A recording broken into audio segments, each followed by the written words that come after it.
Hi Leo, this is your horoscope for May 2017. Thanks for joining me. Now, from the 15th of April through until the 19th of May, Mercury, the communication planet, conjuncts Uranus. A conjunction is when two planets come together and they blend and mold their energies and they start to influence each other, and then that influences you. Mercury is the communication planet. It's in Aries, so it's very forceful, more forceful than usual, but it's also in retrograde. So there's the potential for you to really learn the wrong thing, or to express yourself in an incorrect way, or to go down a wrong path, especially with Uranus conjuncting Mercury. Uranus is about rebellion and eccentricity and doing things yourself. Okay, so Mercury is in retrograde. That is giving you the potential to pick up information and to get the wrong end of the stick, for you to misunderstand something. Then with Uranus sitting on top of that, will make you reluctant to rethink that or to undo the mistake once you've already made it. And it's particularly likely to happen in the area of your work. So when it comes, and that is for the first 3 days of May, okay? So when it comes to your working life, make sure you get a second pair of eyes just to double check what you're doing, or get a second opinion. Don't be so kind of blinkered in the sense of, I'm doing everything myself and no one else has a right to kind of come in here or get involved. Open things up, it'll make things better.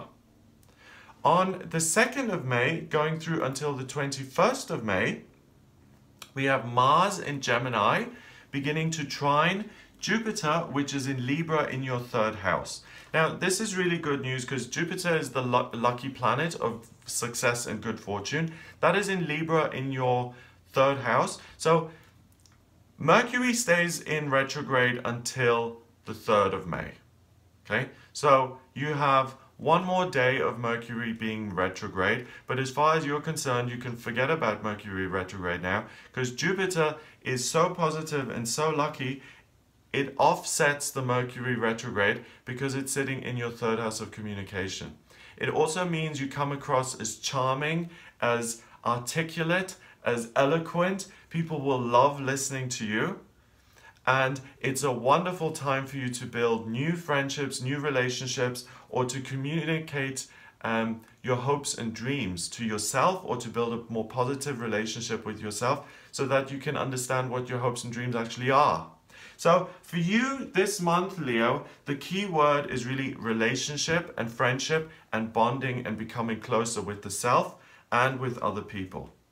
Now the 3rd of May, it is good news because Mercury goes retrograde. Communication will be less stifled. You don't have to be as careful.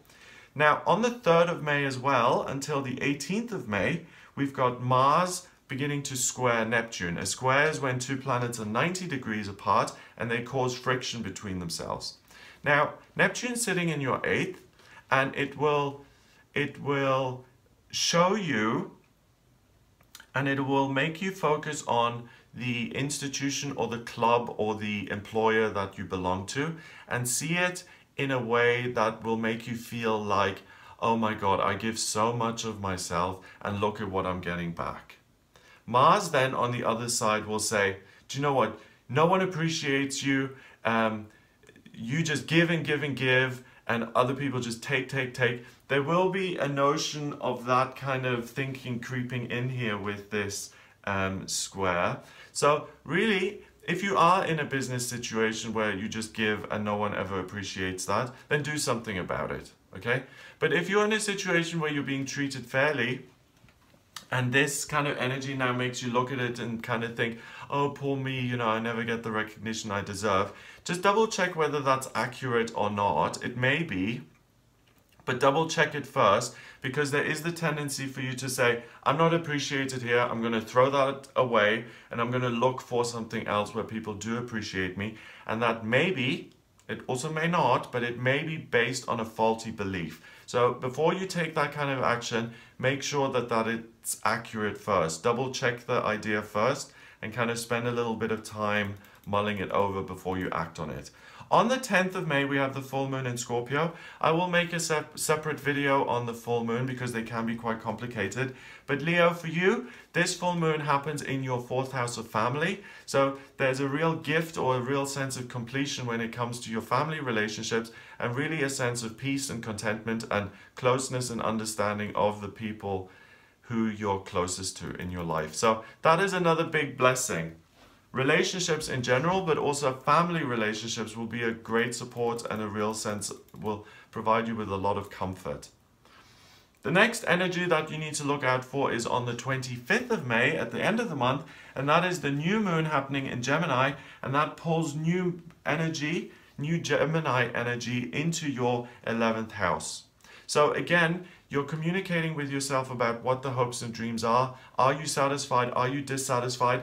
I think you're going to lean more towards the side of dissatisfaction, and going into June, that continues, and you really focus on and continue to think about, is this something that's right for me? Am I doing something that's fulfilling, or am I just staying in this for the money or for the convenience or the sake of it? So there's a kind of there's more clarity, more focus coming into your life, and you engaging with this process and answering those things for yourself. Okay? If you would like a private reading with me based on your birth chart, then please get in touch with me via my website. It's gregoryscott.com. Click on the Readings tab to audio reading. Please remember to subscribe to this YouTube channel, and I'll speak to you next month.